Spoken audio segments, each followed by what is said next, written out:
இதில் வந்து பாசி பருப்பும் துவரம் பருப்பும் அரை கப் எடுத்து வச்சுருக்கேன். இதை வந்து நல்லா வாஷ் பண்ணிடுறோம்.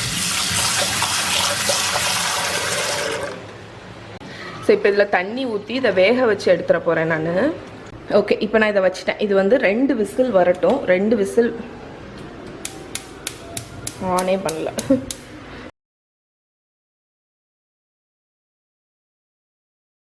தடுக்கா தாலுக்கு வந்து சீசனிங் விட்டுற போகிறேன். ஸோ ஒரு 1 டேபிள் ஸ்பூன் நெய். நம்ம தால் வந்து 3 விசில் வச்சு எடுத்திருக்கேன். பாசி பருப்பும் துவரம் பருப்பும். ஸோ நல்லா வெந்திருக்கும். ஸோ இப்போ நெய் வந்து ஹீட் ஆகட்டும். சீரகம் போட்டுடலாம். அதுக்கப்புறம் 2 வரமிளகா,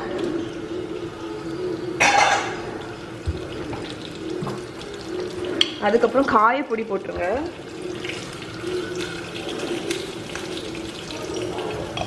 ஓகே, காயப்பொடி போட்டாச்சா? இந்த டைமில் நான் வெங்காயம், தக்காளி, பச்சை மிளகா இவ்வளோ கட் பண்ணி வச்சுருக்கேன். அதை போட்டுற போகிறேன். ஸோ இப்போ இந்த வெங்காயம், தக்காளி, பச்சை மிளகா வந்து நெய்யில் இருந்து நல்லா வதங்கி ரொம்ப மசாலா மாதிரியெல்லாம் ஆகக்கூடாது. ஆனால் குக்காக இருக்கணும். குக்காகி அது அப்படி பச்சை வாடெல்லாம் போய் ஒரு ஸ்டேஜ் வரும். நான் அது உங்களுக்கு காணிக்கிறேன். அதுக்கப்புறம் நம்ம தால் போட்டுடலாம்.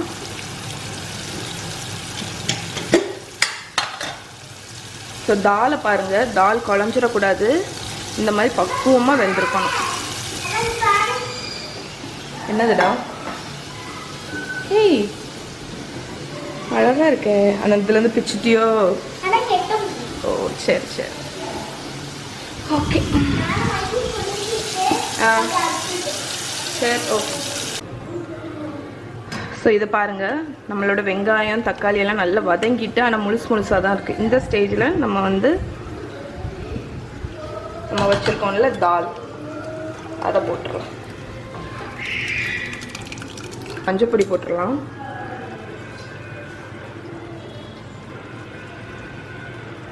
ஸோ தால் வந்து இருக்க கட்டி ஆகும். அதனால் கொஞ்சமாக தண்ணி ஊற்றிக்கோங்க.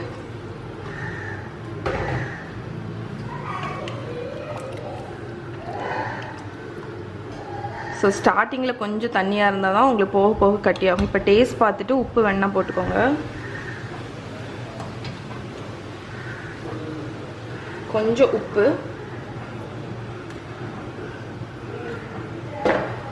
மெயின் இன்க்ரீடியன்ட் என்னன்னு பார்த்தீங்கன்னா கொஞ்சம் சுகர். இது போட்டு பாருங்கள், அப்போ தான் உங்களுக்கு நார்த் இந்தியன் டேஸ்ட் வரும், ரியல் டேஸ்ட் வரும். ஸோ கொஞ்சம் சுகர். கடைசி லெமன் ஜூஸ் விடணும், அதுவும் ரொம்ப ரொம்ப இம்பார்ட்டன்ட். இப்போ தான் செமையாக இருக்குது. ஸோ இது ஒரு கொதி வந்தோன்னே நம்ம ஆஃப் பண்ணிடலாம். ஸோ இப்போ தால் வந்து கொதிக்க ஆரம்பிச்சிருச்சு. அடுப்பை ஆஃப் பண்ணிவிட்டு கொத்தமல்லி கீரை போட்டுருங்க. ஓகே, ஸோ தால் ரெடி. இது வந்து கூலாக உங்களுக்கு கொஞ்சம் திக்காகும். ஓகே, ஸோ தால் ரெடி ஆயிடுச்சு. ஸோ தாலில் வந்து லெமன் ஜூஸ் விட மறந்துட்டேன். அதனால் கொஞ்சம் ஒரு டீஸ்பூன் போல் லெமன் ஜூஸ் விட்டு மிக்ஸ் பண்ணிடுங்க.